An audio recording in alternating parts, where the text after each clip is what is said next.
Ang hirap ng buhay ay isang topic na marami sa atin ang nakaka-relate. Ang buhay ay isang walang katapusang pakikibaka laban sa kahirapan at mga pagsubok na patuloy na sumusubok sa ating katatagan. Ikaw, ano ang kaya mong gawin para malabanan ang hirap ng buhay? Dear Papa Dudut, magandang araw po sa inyo at sa lahat ng sumusubaybay sa Barangay LS. Ang inyong programa ay ang kasama ko sa pang-araw-araw. Tuwing nagluluto, naglalaba, naglilinis, at kahit sa mga simpleng gawain ay kasangga ko po ang Barangay LS. Kaya ako po napagdesisyonan na magsulat ng liham sa inyo dahil talagang nakaka-relate ako sa mga kwento ng buhay na napapakinggan ko sa inyong programa.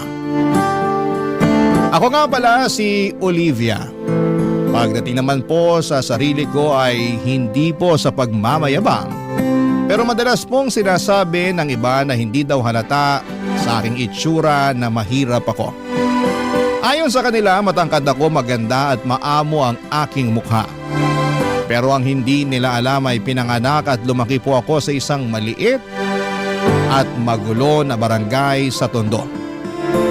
Naranasan ko po ang buhay na kadalasan ay pagpaglang ang kinakain namin upang makatuwid sa pang-araw-araw.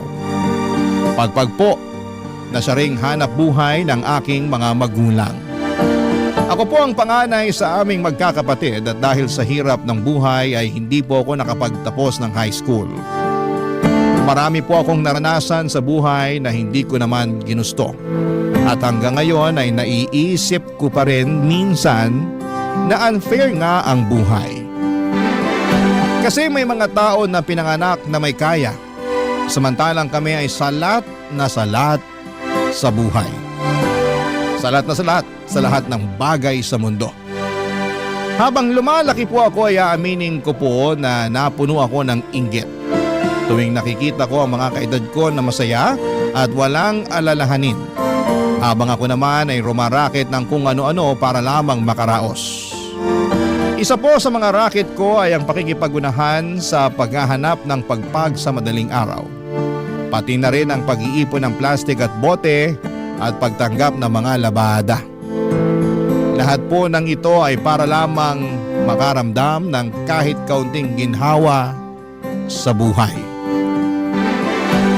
Kaya po sobrang naaawa ko sa mga kapatid ko na parang nagiging tulad ko na rin. Nangangalakal para lamang makatawid. Minsan po ay naiisip ko kung ano ba ang kasalanan namin upang maranasan ang ganitong klase ng buhay. Pero kahit na ganoon ay hindi po ako tumigil sa pagharap sa mga hamon ng buhay. Hindi po sumagi sa isipan ko na maghanap ng regular na trabaho dahil wala po akong sapat na edukasyon. At hindi ko rin po kasi nakakamta ng tiwala sa sarili. Pero nagbago po ang lahat ng kinausap ako ng aming kapitbahay na nagtatrabaho sa isang restaurant. Sinabi po niya, may naghahanap sila ng mga waitresses at gusto niya raw akong tulungan.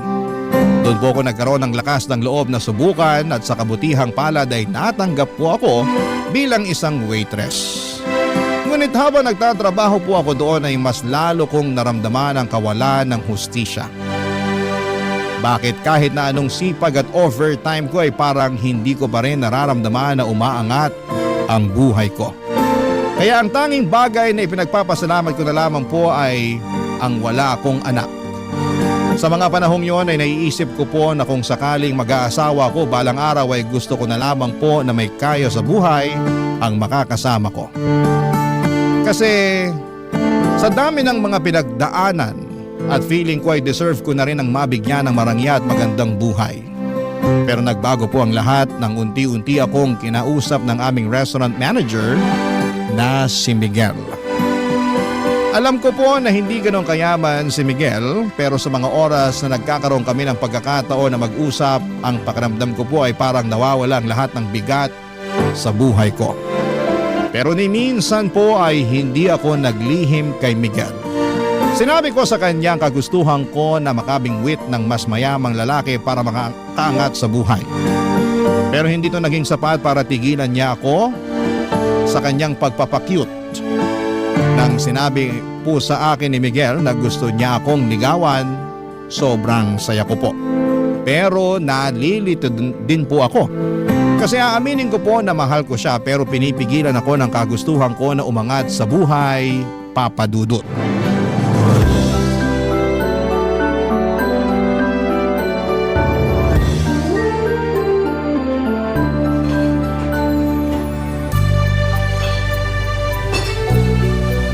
Okay guys, 4 minutes na lang at magsasara na tayo. Linisin nyo na ang mga kailangan linisin para makauwi na tayo. Olivia, sandali lang. Pwede ba kitang makausap?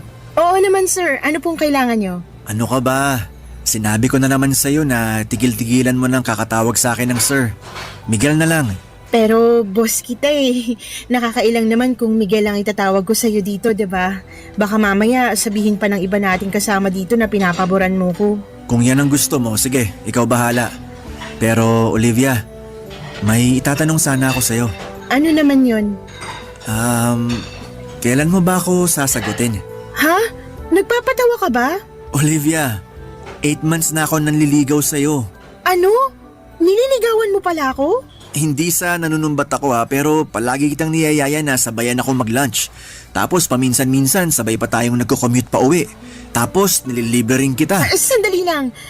Nililigawan mo pala ako sa lagay na yan? Paano ba dapat? Sir, Miguel, aaminin ko na magaan ang loob ko sa'yo. Hindi ko naaalala ang mga problema ko tuwing kinakausap mo ko at mas nagaganahan ako magtrabaho dahil sa'yo. Pero hindi na naman sikreto sa'yo yung priority ko sa buhay, di ba? Alin dun? Yung makapangasawa ka ng mayamang lalaki? Olivia naman, hindi lahat ng bagay ay nabibili ng pera. Madali lang para sa'yong sabihin yan kasi hindi mo naman naranasan yung nararanasan ko eh. Sawang-sawa na ako sa buhay ng isang kahig, isang tuka.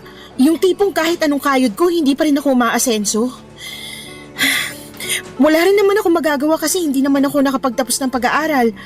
Tapos karamihan pa ng trabaho dito sa Pilipinas, naghahanap ng college graduate o di kaya college level. Sobrang swerte ko na lang talaga at nakapasok pa ako dito sa restaurant. Hindi naman mahalaga sa akin ang estado mo sa buhay eh. Kung bibigyan mo lang ako ng pagkakataon, pareho nating pagsisikapan ang mga gusto nating makamit sa buhay. Sasamahan at dadamayan kita sa hirap at ginhawa. Yun na nga eh, ayoko na ng hirap. Kota na ako dyan. Olivia, pinapangako ko sa'yo na hinding-hindi mo pagsisisihan kung sasagutin mo lang ako. Hayaan mo naman na ipakita ko sa'yo kung gaano kakahalaga sa akin.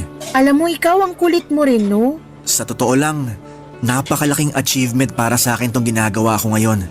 Hindi madali sa akin na sabihin ko sa'yo ng diretsahan ang tunay na nararamdaman ko para sa'yo.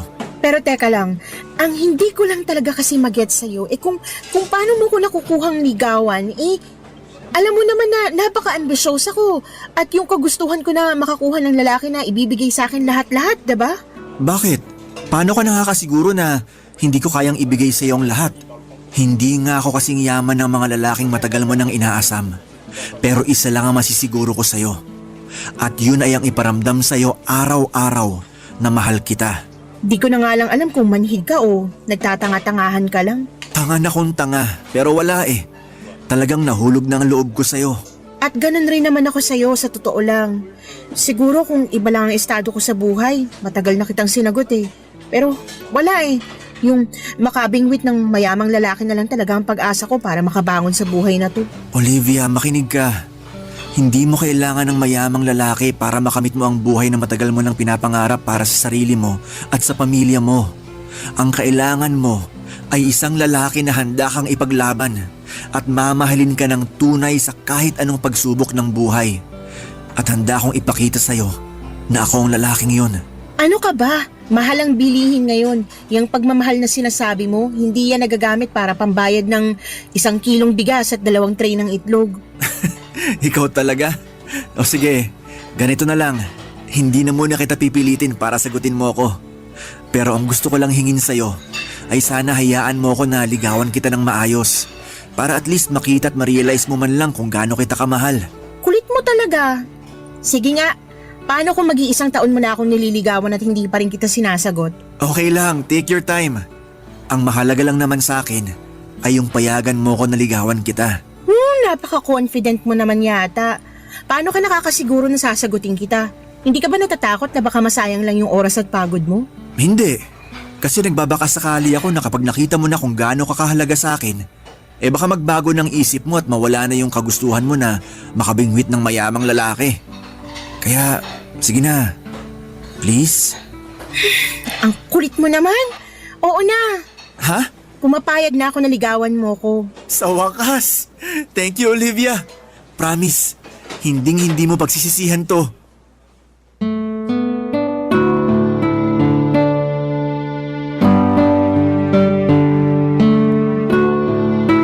Sobrang kulit ni Miguel noong araw na yon, Papa Dudut. Ewan ko ba sa kanya, harap-harapan ko na ngang sinabi sa kanya na gusto kong mag-asawa ng mayamang lalaki pero hindi pa rin niya ako tinantanan. Siguro'y nagbabaka sakali siya na habang nililigawan niya ako ay magbabago ang isip ko. At hindi siya nagkamali kasi pagkatapos ng 6 months na panliligaw ay sinagot ko na siya. Ewan ko ba? Parang iba talaga ang damdamin kapag puso na ang usapan. Kasi palaging kinokontra ng puso ang mga plano ng utak mo. Pero kahit na ganoon, Papa Dudut, ay hindi ko pinagsisihan ang desisyon ko na sagutin si Miguel. Kasi tinupad niya lahat ng pangako niya sa akin. Naramdaman ko talaga na mahal niya ako. Oo, hindi nga ganon kayaman si Miguel. Pero kahit na hindi siya mayaman ay hindi niya ako pinabayaan. Binibigyan niya ako ng pera kapag kailangan ko at kahit kami na, pakiramdam ko ay parang nililigawan niya pa rin ako. Ang sabi ko nga sa sarili ko noon na sobrang swerte ng kahit sinong babae na magkakaroon ng boyfriend na katulad ni Miguel. At sa mga panahong yon ay nasa akin ang swerte. Pagkatapos kong sagutin si Miguel ay nag-live-in kami. Si Miguel ay umuupa siya ng maliit na studio type apartment at aaminin ko, kahit maliit lang yon, malaking upgrade na yon kumpara sa bahay namin sa Tondo na butas-butas at baka matitibag na sa susunod na bagyo. Pero kahit na ganoon, naging masaya kami ni Miguel. Nagtulungan kami sa trabaho, siya bilang manager at ako bilang waitress. Akala ko ay yun na yung kapalaran ko habang buhay, pero nagbago ang lahat noong tinawagan ako ng pinsan ko na taga La Union. Bihira lang kasi siyang pumunta ng Maynila at noong dumating siya dito, ako agad ang naisip niyang tawagan. Sabi pa niya, ililibre daw niya ako basta samahan ko lamang siya, kaya syempre game na game ako. Nagpaalam ako kay Miguel at pumayag naman siya na mag-night out kami ng pinsan ko. Pero nung gabi na yon, habang nag-iikot kami ay naisipan ng pinsan ko na pumunta sa bar. Nag-inuman kami at sobrang enjoy kami. Wala kaming ibang ginawa kundi ang magchismisan tungkol sa mga kamag-anak namin. Pagkatapos ng ilang oras ay nagpaalam ang pinsan ko na pupunta raw siya sa CR kasi naparami daw ang kain niya. Kaya naiwan akong mag-isa sa table namin. At nung umalis ang pinsan ko ay doon ko na nakilala si Rick, Papa Dudut.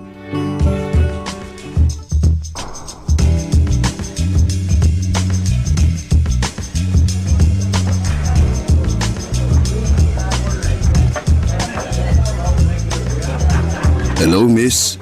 Umalis na ba yung kasama mo? Ha? Sino ka? I'm sorry. Ako nga pala si Rick. Actually, kanina pa kita pinagmamasdan at gustong kausapin. Pero hindi nga lang ako makatsyempo kasi nandito yung kasama mo kanina. Pinsan ko yun. Pumunta lang ng CR yun pero babalik din yun dito maya-maya. Teka lang, sino ka ba? Ba't mo ko kinakausap? Anong kailangan mo sa akin? Miss, relax ka lang. Ang dami mo namang tanong. Sino ba naman ang hindi magtataka at mapapatanong? Bigla-bigla mo na lang ako kinakausap. Wow, mas maganda ka pala sa malapitan. Layuan mo nga ako, hindi kita type. Hindi na ako magpapaligoy-ligoy pa. Nagagandaan ako sa'yo, tapos sobrang sexy mo pa. Tipo ko yung mga babaeng katulad mo. I'm sorry pero may... Teka lang, Ba't ba ako nag-i-explain sa'yo? Pag sinabi kong layuan mo ko, ganun lang kasimple yun. Matuto kang tumanggap ng rejection. Ang pangit-pangit mo pero ang lakas ng loob mo ha. Diyan ka na nga. 20,000 pesos. Ha? 20,000 pesos para makasama kita ng isang buong gabi. Ano akala mo sa akin, pok-pok? Aanhin ko naman yung 20,000 mo. Sa itsura mo pa lang mukhang may nakakahawa ka ng sakit. Wala akong balak na mag-staycation sa ospital kaya maiwan na kita dyan, okay? Wala akong nakakahawang sakit. Miss, paano kung sabihin ko sa'yo na gusto kitang maging sugar baby? Sugar ano? I see. Hindi mo alam ang ibig sabihin ng sugar baby. Ipapaliwanag ko sa'yo ng maayos. Bibigyan kita ng pera from time to time. Kumbaga parang allowance. As long as gagawin mo yung mga ipapagawa ko sa'yo. Hindi lang 20,000 ang kaya kong ibigay sa'yo.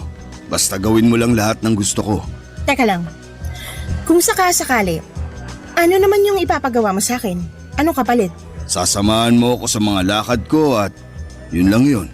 No more, no less. Magpapasama ka sa mga lakad mo? Baka yayang hinahanap mo o di kaya caregiver. Hindi ganun yun. Pag sinabi kong lakad, I mean magda-date at magbabakasyon tayo paminsan-minsan. Kaya kitang dalhin kahit saan mo gusto. Cebu, Boracay, Siargao, Batanes, Palawan.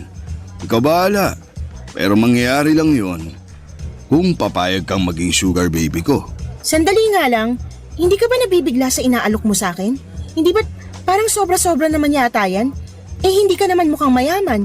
Niloloko mo lang yata ako eh. Tatapatin na kita, scam ba to? Hindi na ako nagtatrabaho. Tumatanggap na lang ako ng pera galing sa mga negosyo at pensyon ko. At kadalasan, nababagot ako sa bahay. Sa totoo lang, matagal ko na talagang balak maghanap ng sugar baby. And for the first time, nakahanap ako ng babaeng type ko. At ikaw yun. Kung ganon, sige na, pumapayag na ako. At sorry din sa mga nasabi ko kanina. Mabuti naman kung ganun. Pero may isa akong kondisyon. Ayoko na may boyfriend. So sabihin mo na sa akin ang totoo habang maaga pa. May boyfriend ka na ba? Wala akong boyfriend. Sigurado ka? Promise, wala. Oo, aamin ako. May mga nanliligaw sa akin pero hindi ko sinasagot. Mabuti naman kung ganun. Dahil ang ayoko sa lahat yung may kasintahan. Gusto ko nasa akin lang ang lahat ng atensyon mo. Ayoko ng kahati. Nagkakaintindihan ba tayo? Oo, naiintindihan ko. Pero matanong din kita, may asawa ka na ba? Wala. Matagal nang patay ang asawa ko. Hindi mo pa pala sinasabi sa akin pangalan mo. Ako si Olivia. Kasing ganda ng mukha mo yung pangalan mo. Bagay na bagay sa'yo. Thank you. Nga pala. Ayan. Nakasulat sa papel na yan ang number ko. I-save mo yan. Sige, ako nang bahala. Pero may ipapakiusap sana ako sa'yo. Ano? Okay lang ba kung umalis ka na muna rito? Baka maabutan pa tayo ng pinsan ko eh. Sige, pagbibigyan kita sa ngayon. Pero next time, ako na ang masusunod, ha? Oo na. Antayin mo na lang yung text ko mamaya. Parang awa mo na, umalis ka na muna. Doon ka na. Pagkatapos naming mag-inuman, ang pinsan ko ay hinatid ko na siya sa maliit na kwarto na inuupahan niya ng ilang araw. Medyo lasing na siya ng mga oras na yon at ayokong may masamang mangyari sa kanya.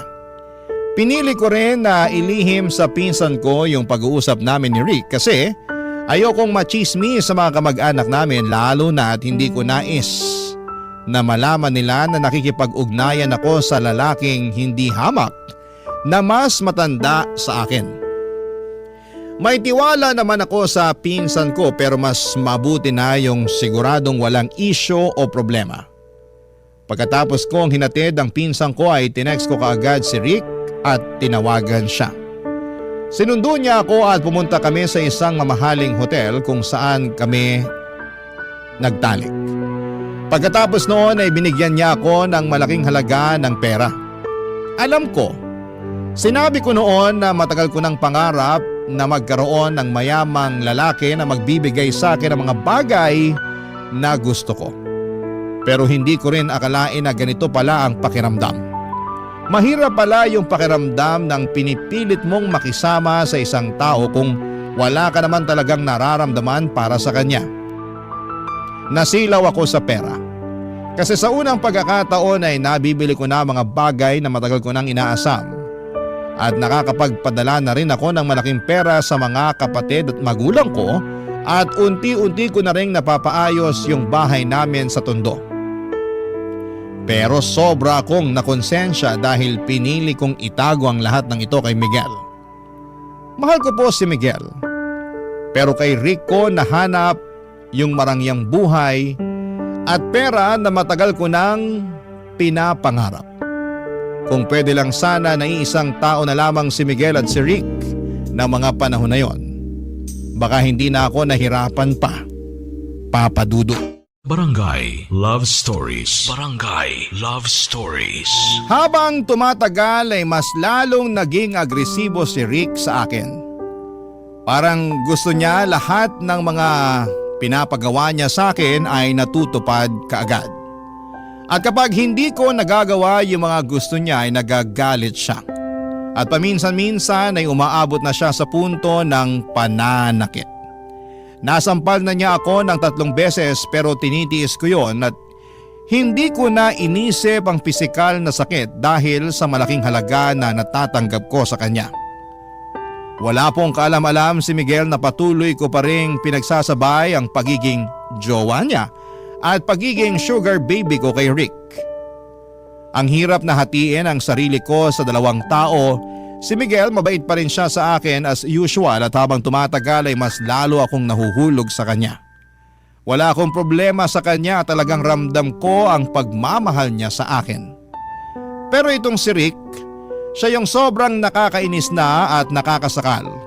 Para bang hindi ko na siya kayang respetuhin dahil sa ugali niyang hindi na maipaliwanag. Mayaman nga siya pero mabilis magalit. Sa totoo lang, yung gwapo lang sa kanya ay yung wallet niya lang. Yung mukha at ugali niya parehong pangit. Pero sa kabila ng lahat ng yon ay pinagtiisan ko siya dahil nagagawa ko ang mga bagay na gusto kong gawin ng dahil sa perang ibinibigay niya. Pero paminsan-minsan ay nawawalan ako ng gana na replyan si Rick kaya't hindi na rin nakapagtataka na nagagalit siya. Pero isang araw ay umuwi ako kaagad pagkatapos ng shift ko habang si Miguel naman ay nag-overtime. At pagka-uwi ni Miguel sa apartment namin nawindang ako sa nakita ko. Puno ng pasa ang mukha ni Miguel. Ang takot at guilt na naramdaman ko ay hindi ko kayang ilarawan. Dito ko lang na-realize kung gaano kalaki yung problemang ginawa ko nung ikinuwento na sa akin ni Miguel ang lahat-lahat, Papa Dudut.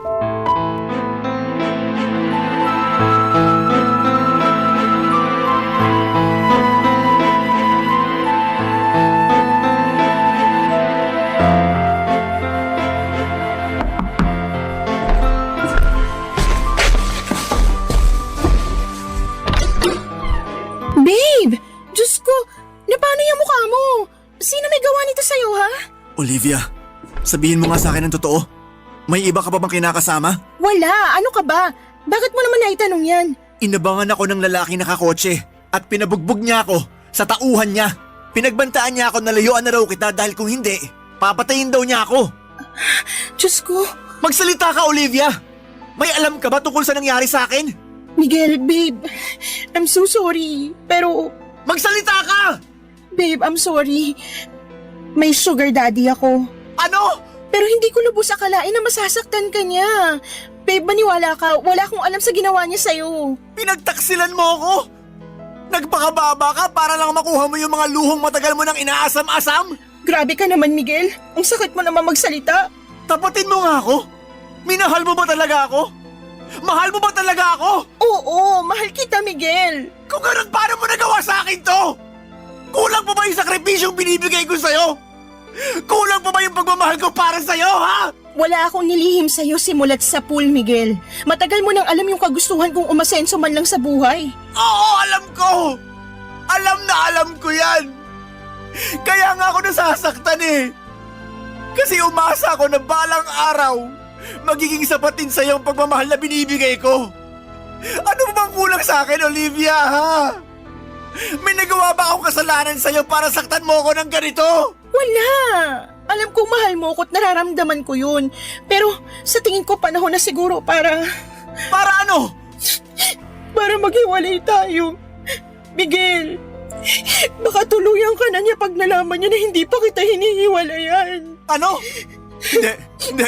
Olivia, babe, wag mo akong hiwalayan, please lang. Makinig ka sa akin, ha? Puputulin mo na ang ugnayan mo sa lalaking yun at magpapakalayo na tayo. Yung kapatid ko na nagtatrabaho sa Cebu, pwede niya tayong tulungan. Doon tayo magsisimula ng panibagong buhay. Pero Miguel, Ano, Olivia? Bakit hindi ka makasagot, ha? Miguel, ayoko na bumalik sa buhay na sobrang salat. Ayoko na bumalik sa buhay kung saan kailangan ko pang mga lakal para lang mabili ko lahat ng mga pangangailangan ko. Olivia, matagal ka nang nakatakas sa ganong klaseng buhay. Matagal nang tapos yon. May maayos ka na trabaho ngayon at nandito na ako para tulungan ka. At isa pa, hindi naman kita pinahihirapan ah. Pero kulang, Miguel. Kulang na kulang eh. Sa tingin mo ba, sapat na yung sinasahod mo bilang manager ng restaurant at yung sinasahod ko bilang waitress? Miguel, kahit pagsama-samahin pa natin yung sinasahod natin, hindi nun matutumbasan ang pera na binibigay sa akin ni Rick. Nagmamakaawa ko sa'yo. Hiwalayan mo na ang lalaking yun. Kung nagawa niya akong ipabugbog, hindi malayong gawin niya rin to sa'yo. Olivia, aanhin mo naman yung pera niya. Kung araw-araw naman nanganganib yung buhay mo sa mga kamay ng hayop na yun. Sa totoo lang, mas pipiliin ko na lang na mamatay ako sa mga kamay niya kaysa mamatay ako sa gutom. Olivia naman, kayang-kaya kitang buhayin. At ilang beses ko na yan napatunayan sa'yo, di ba? Oo nga, tama ka. Pero paano yung pamilya ko, ha? Kaya mo bang buhayin ang mga kapatid ko? Sa akin sila umaasa, Miguel. Bala ko na i-enroll sila sa susunod na pasukan dahil gusto ko na makapagtapos sila sa pag-aaral. Ayoko na matulad sila sa akin na hindi man lang nakapagtapos ng high school at mangyayari lang yun kung patuloy kong pakikisamahan si Rick. Eh, di tutulungan kita. Magtutulungan tayo, Olivia. Pero pakiusap lang. Hiwalayan mo na ang demonyong yon. Paano mo ko matutulungan, Miguel? Yung sahod mo nga binabudget mo pa kasi natatakot ka na baka maubos agad. Aasenso rin tayo. Wala ka bang tiwala sa akin? Nagpapakapagod naman ako sa trabaho para mas lalong lumago ang savings natin ah. Pero baka uugod-ugod na tayo sa panahong lumago yung savings mo. Mahal kita. Pero ayoko na ng ganitong klaseng buhay, Miguel. Olivia, kung nagbabala ka na hiwalayan ako, please wag. Maawa ka naman sa akin. Gagawin ko ang lahat. Wag mo lang akong hiwalayan. Parang awa mo na. Kahit sobra ako nasaktan sa ginawa mo, hindi pa rin kita kayang iwan. Mahal na mahal kita, Olivia. Pagkatapos ng sinabing yon ni Miguel ay hindi ko na siya nasagot. At dali-dali akong lumabas upang tawagan si Rick. Dito ko nakumpirma ang lahat. Napag-alaman ko na nagngingit-ngit sa galit si Rick tuwing hindi ko siya nire-replyan kaagad. Kaya't inalam niya kung saan ako nagtatrabaho. Kasabay noon ay nalaman niya na si Miguel ang boyfriend ko at pareho kami ng pinagtatrabahuhan na restaurant. Hindi sinabi ni Rick kung paano niya nalaman pero malakas ang kutob ko na sa Facebook niya nakuha ang lahat ng yon. Kinilabutan ako sa mga nangyari dahil hindi ko akalain na aabot si Rick sa puntong halos patayin na niya si Miguel, Papa Dudut. Sa totoo lang, sobra akong nag-guilty sa mga nangyaring yon. Mahal ko pa rin si Miguel pero hindi ko kayang bitawan ang marangyang buhay na ibinibigay sa akin ni Rick. Sa kabila ng lahat ay pinagpatuloy pa rin namin ni Miguel ang relasyon namin at nakikita ko sa mga mata at kilos ni Miguel na mahal niya pa rin ako. Pero ramdam ko rin kung gaano siya kalungkot at nadismaya sa desisyon kong ipagpatuloy ang ugnayan ko kay Rick. Bumili siya ng mga gamit na pang self-defense para sa aming dalawa tulad ng pepper spray at taser. Kitang-kita ko kung gaano siya ka-traumatize at sa mga panahong yon ay hindi ko matanggap na siya pa ang nagkakaroon ng ganitong takot at pangamba dahil lamang sa mga naging desisyon ko. At sa takot ko na baka balikan ni Rick si Miguel ay nagsinungaling ako at sinabi ko kay Rick na hindi na ako makikipagkita kay Miguel at mukhang naniwala naman siya. Para makabawi ako kay Miguel ay binilhan ko siya ng mga paborito niyang gamit, mga bagay na sa tingin ko'y magpapasaya sa kanya kahit papaano. Pero hindi niya tinanggap ang mga ito, siguro dahil alam niya na pera ni Rick ang pinambili ko dito. Patuloy pa rin siya sa pagkumbinsi sa akin na sumama sa kanya sa Cebu para makapag-umpisa kaming muli at makalimutan naming pareho ang lahat ng mga nangyari. Pero nag-alinlangan ako na pumunta ng Cebu kasi kahit mahal ko si Miguel, ay naibibigay naman ni Rick sa akin lahat ng gusto ko dito sa Maynila. At hindi ko alam noon ay may isa pang mangyayaring mas mahirap at mas masakit pa kesa sa lahat ng ito. Ang mga desisyon ko ay magdudulot pa ng mas malalim na sugat sa aking puso at buhay. At hindi ko pa noon alam kung paano ko haharapin ang mga pagsubok na darating sa akin, Papa Dudut.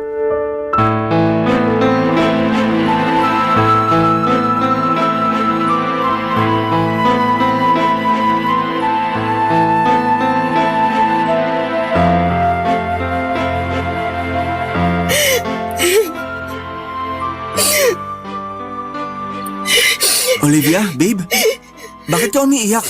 Sinaktan ka ba ng hayop na Rick na yon? Sabihin mo lang sa akin at hindi na ako magdadalawang isip na sugurin siya. Oo, aaminin ko na takot ako sa kanya kasi mayaman siya at pwedeng niya ako ipatumba kung gugustuhin niya. Pero hindi na ngayon. Kaya ko gawin ang lahat para sa iyo, babe. Hindi na ako magpapasindak sa kanya. Hindi. Hindi ganun yun. Kung ganon, ba't ka umiiyak, ha?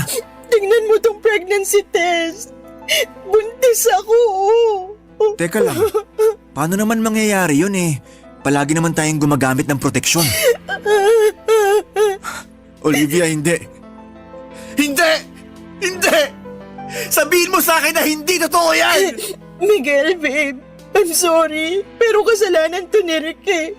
Nagagalit siya at sinasaktan niya ako kapag hindi ko sinusunod yung gusto niya tuwing nagtatalik kami sa kama. Olivia naman! I'm sorry. I'm so sorry. Babe, makinig ka sa akin. Itutuloy na natin to. Pupunta na tayo ng Cebu sa Makalawa.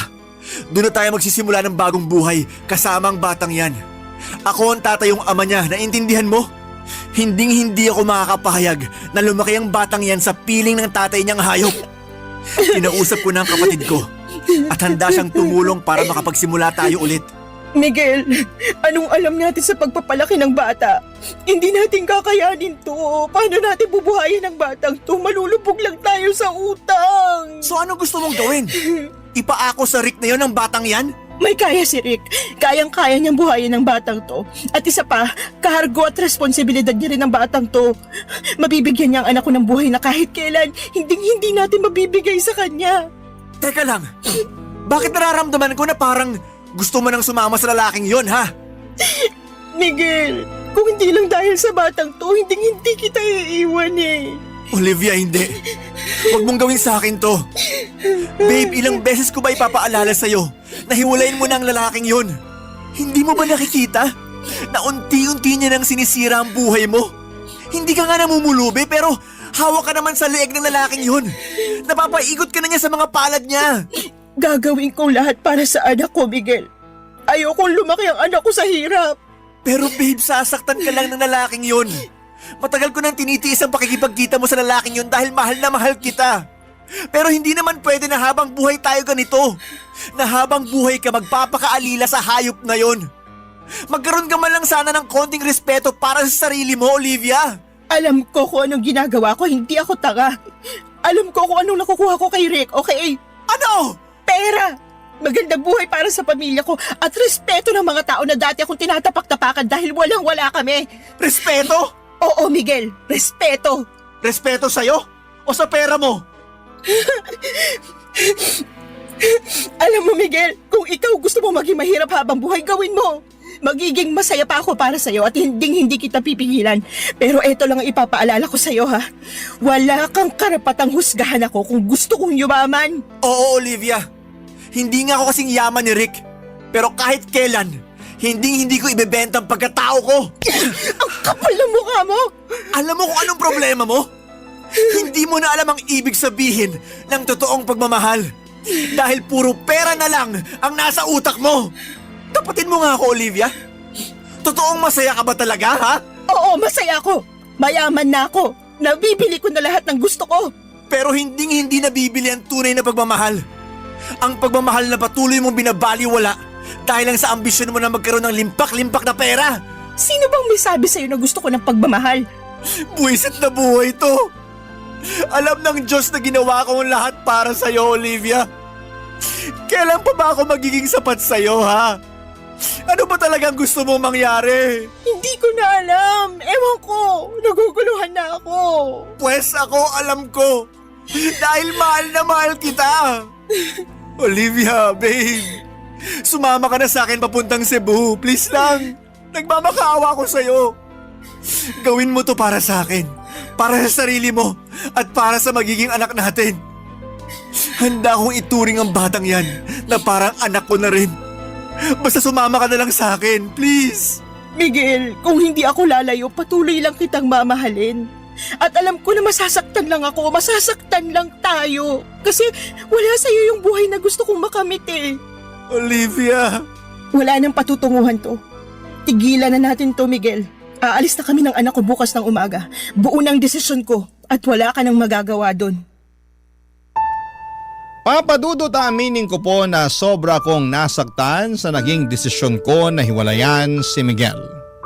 At kahit na mahal ko siya, sa palagay ko, ang dahilan kung bakit natiis ko at nagawa ko pa rin siyang iwanan ay dahil sa trauma. Yung trauma na mula sa pagkabata, sobrang kapos ako at hirap na hirap sa buhay. Yung trauma na kapag wala kang pera ay lalait-laiting ka at tatapak-tapakan ka ng mga tao ng paulit-ulit. Yung trauma na palagi mong ipinagdarasal na sana ay hindi tumirik ang mga mata mo sa gutom. Na sana kahit papaano ay may makain ka. Yung trauma na hindi ka na nandidiri sa pagpag dahil eto na ang nakasanayan mong kainin. Oo, minahal ko si Miguel ngunit hindi ako nakontento sa buhay bilang waitress. Hindi naging sapat ang pagmamahal niya para makontento ako sa kinakalagyan ko. Siguro kung naging kasing yaman lang ni Miguel si Rick ay hindi ko na siya nagawang hiwalayan pa. Pero wala eh. Hindi sapat ang kinikita ni Miguel bilang manager ng isang restaurant para mabigyan ako ng maginhawang buhay. At ako naman ay pagod na sa pagiging silbidora. Kung sakali man na sasama ko kay Miguel papunta ng Cebu ay ganon pa rin ang mangyayari. Kakailanganin ko pa rin na magtrabaho para lamang matustusan ang pang-araw-araw namin, lalo na ngayon na may anak na ako. Siguro po noong gabing hiniwalayan ko siya ay sobra akong nataranta dahil napag-alaman kong buntis ako. Sobrang daming tanong ang bumabagabag sa isipan ko ng mga panahong yon. Ang paulit-ulit na tumatakbo sa isip ko noong mga panahong yon ay kung paano ko mabibigyan ng magandang buhay ang magiging anak ko. Ang nasa isip ko lang noon ay bahala na kung saktan ako ni Rick. Basta maging maayos lang ang buhay ng anak ko. Ayokong ipalaglag ang bata at mas lalong ayoko na mabuhay siya na nakakaranas ng hirap na naranasan ko. Ayoko siyang lumaking salat sa buhay. Yan po ang naging dahilan kung bakit nagawa kong iwan si Miguel. Noong madaling araw po ay tahimik akong lumabas ng apartment ni Miguel, dala ang isang malaking maleta at tinawagan ko si Rick. Sinabi sa akin ni Rick na may kondo siya sa Taguig at doon ko raw siya i-meet. Nang mga oras na yon ay hindi na ako nagdalawang isip pa. Naglaho ako na parang bula sa buhay ni Miguel. Pinanindigan ko na ang desisyon kong tuluyan na siyang iwanan at sumama kay Rick. Sa mga sandaling yon ay hindi ko alam kung ano ang magiging kinabukasan ko. Ngunit isang bagay lang ang sigurado ako. Gagawin ko po ang lahat para sa magiging anak ko, Papa Dudut. Barangay Love Stories. Barangay Love Stories. Pinatuloy ako ni Rick sa kondo niya sa Taguig at doon ko sinabi sa kanya na buntis ako at kailangan ko ng magandang lugar na matutuluyan. Nakita ko sa mga mata ni Rick kung gaano siya kasaya sa mga sinabi ko sa kanya. Hindi ko maiwasang mapansin na parang isang malaking bigat ang nawala sa kanya. Buong akala ko ay magagalit siya na buntis ako pero hindi at mas lalo pa siyang natuwa. Nang mga panahong yon ay hindi ako nagsisi sa desisyon kong iwanan si Miguel. Siguro ay marami sa mga kabarangay natin ang magagalit sa ginawa ko at marami sa kanila ang baka magsabi na boba, gaga o mukhang pera ako at malamang ay hindi nila ako maintindihan. Pero aminin na po natin na sobrang hirap na ng buhay ngayon. Yung 1,000 pesos ay bihira ng umabot ng 3 araw. Kung ang mga college graduate nga ay nahihirapan na maghanap ng trabaho o nagtitiis sa trabaho na hindi kalakihan ng sahod, paano na lamang ang katulad ko na hindi man lang nakapagtapos ng high school. Uulitin ko, sobrang hirap ng buhay ngayon. Kahit mga trabaho tulad ng pagiging janitor ay hinahanapan na ng high school diploma. Kaya noong mga panahong yon ay ginawa ko na lang ang tingin kong praktikal at makakabuti para sa anak ko. Gusto ko lang na mabigyan siya ng maginhawang buhay at hindi ko ginusto na mabuo ang anak ko pero andito na to. At kahit kailan ay hindi sumagi sa isipan ko ang ipalaglag siya. Ang tanging magagawa ko na lamang ay ang magsakripisyo para sa kabutihan ng anak ko. At ang sakripisyong yon ay ang tuluyan ng iwanan si Miguel para kay Rick. Nang gabing yon nang pumunta ako sa kondo ni Rick sa Taguig ay halos hindi na kami nakatulog dahil pinag-uusapan na namin ang mga susunod na hakbang sa buhay namin. Tinutok namin ang mga plano para sa hinaharap lalo na ngayon at dala-dala ko na ang anak namin ni Rick. Ibinahagi ni Rick ang kanyang mga plano para sa amin at sa anak ko at naramdaman ko na parang tunay talaga siya na nagmamalasakit sa pagbubuntis ko. Na parang ang bawat usapan namin ay nagiging isang hakbang patungo sa mas magandang kinabukasan. Nang mga panahong yon, araw-araw kong ipinagdarasal na sana'y ituring na ako ni Rick hindi lang bilang isang sugar baby, kundi bilang isang tunay na asawa dahil na rin sa magiging anak namin. Kasi kahit papaano ay gusto ko naman na magkaroon ng happy family ang bata. Oo, aaminin ko na di hamak na mas gwapo si Miguel kay Rick pero ewan ko ba papadudot. Habang tumatagal ay nawala na ako ng pakialam sa itsura ni Rick. Ang nagagawa nga naman ng pera.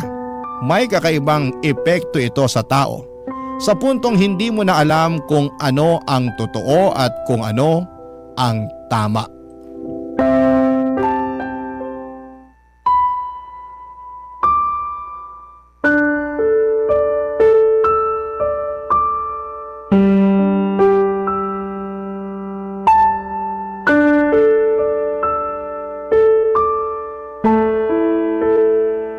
Mabuti na lang talaga at pinaalam mo kaagad sa akin na buntis ka. Oo. At alam ko rin naman na mabibigyan mo ng magandang kinabukasan tong batang to eh. Exactly. Kaya tama lang ang desisyon mo na lapitan ako. Alam mo, sa totoo lang, hindi ko talaga inaasahan na mabubuo tong bata na to. Pero wala na akong magagawa kaya sana tulungan mo ko. Hindi ko kaya palakihin ang batang to na mag-isa. Makakaasa ka, Olivia. Hindi ko kayo pababayaan. Salamat naman. Huwag ka na masyadong mag-alala. Makakasama sa'yo yan. Pero sandali lang, Rick. Paano nang magiging setup natin ngayon? Siyempre iba na ngayon kasi magkakaroon na tayo ng baby, di ba? Huwag kang mag-alala, Olivia. Pananagutan kita at ang batang yan. Aalagaan kita hanggang sa mga anak ka. Dito na kayo ni baby titira sa kondo. Solong-solo nyo na ang kondo na to. Ha? Kami? Bakit ikaw? Hindi ka ba titira dito kasama namin? Yung mga negosyo ko kasi paminsan-minsan. Alam mo naman, kailangan asikasuhin. Kaya huwag ka na magtaka kung may mga panahon na madaling araw na ako makakauwi dito. O di kaya may mga araw na hindi na ako matutulog dito. Ganun ba? Sayang naman. Gusto ko sanang nandito ka palagi para maasikaso natin pareho si baby eh. Huwag ka nang mag-alala. Alam mo naman siguro na sa negosyo ko nanggagaling ang limpak-limpak na pera na binibigay ko sa'yo, di ba? Paano na tayo kung babaliwalain ko ang mga negosyo ko? Yung pension mo, hindi pa ba sapat yun? Ano ka ba? Baril lang yung pension ko kumpara sa mga kinikita ko sa mga negosyo ko. Sige, ikaw nang bahala. Basta yung sustento ko ha. Ako na bahala doon. Sa katunayan yan, Mas lalakihan ko pa ang binibigay kong pera sa'yo dahil buntis ka. Hindi ka pwedeng ma-stress. At gusto ko na nabibili mo lahat ng mga gusto mo para sa magiging baby natin. At syempre, para na rin sa sarili mo. The best ka talaga. Pero sandali lang.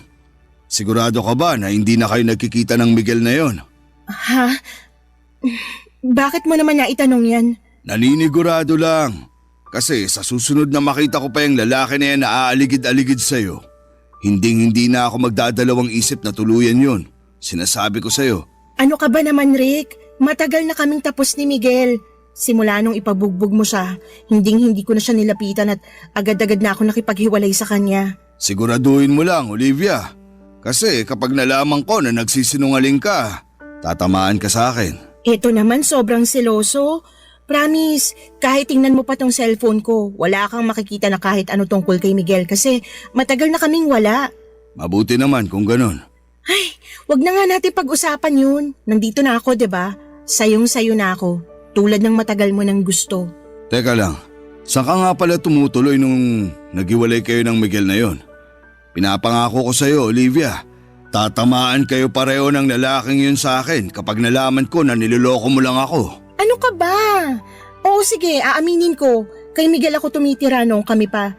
Pero nung naghiwalay na kami, doon na ako sa pinsan ko sa Novaliches nakikitira. Siguraduhin mo lang na totoo yung mga sinasabi mo. Dahil ang ayoko sa lahat, yung pinaglalaruan ako. Payakap nga.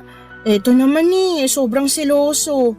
Pinapangako at sinisiguro ko sa'yo na hindi na kita bibigyan ng rason para magselos pa. Sige na, okay na. Naniniwala na ako sa'yo. Nga pala. Oh, etong allowance mo. 40,000? Para saan to? Kung dati, once or twice a week lang kita binibigyan ng pera, pues, ngayon masanay ka na araw-araw na kitang bibigyan ng pera. Iba na ang sitwasyon ngayon. May anak na tayo at gaya nga ng sinabi ko, ayokong nasistress ka. Ibang klase ka talaga. Amazing. Walang makakatalo. Ano kayang gagawin ko dito? Ay, alam ko na. Mamimili ako ng mga gamit ng bata. Crib, baby bottles, lampin, lahat-lahat na. Sumama ka na kaya sa akin? Nako, ikaw na lang. May kailangan pa akong asikasuhin bukas. Ay, ano ba yan? Bukas ka agad? Ipagpaliban mo na muna yan. Sige na naman Sumahan mo naman ako. Ang kulit mo naman! Sinabi ng busy ako eh. Sige na, huwag ka na makulit. Sige na nga, hindi na kita pipilitin. Sorry kung napagtaasan kita ng boses. Sa susunod kasi, huwag ka na makulit. Sige, ganito na lang. Babawi ako sa'yo. Pupunta tayo ng Baguio this weekend. Okay ba yon? Natuloy kami sa Baguio noong weekend na yon, Papa Dudut. Eto na yon. Eto na mismo ang buhay na matagal ko nang pinapangarap, yung buhay na kaya kong bilhin ang lahat ng nakikita ng mga mata ko. Yung makapunta sa mga lugar na hindi ko pa nararating noon. Yung wala akong ibang iniintindi kundi ang mag-enjoy at mag-explore. Pero kahit nakuha ko na ang buhay na gusto ko ay bakit ganon? Bakit parang may kulang pa rin? Sa totoo lang, dapat ay masaya ako dahil hindi ko na kailangang mag-alala tungkol sa pagbubuntis ko. Kasi sa wakas ay maibibigay ko na sa anak ko ang lahat ng gusto at pangangailangan niya. Pero sa kabila ng lahat ng ito ay para bang may isang malaking bagay na kulang pa rin. Siguro nga dahil magkaiba ang pakikitungo sa akin ni Miguel kumpara kay Rick. Noong nagtatrabaho pa ako bilang waitress, palagi akong inaasikaso ni Miguel. Siya pa yung nagluluto ng almusal namin at siya rin ang naglilinis ng bahay para hindi na ako mapagod.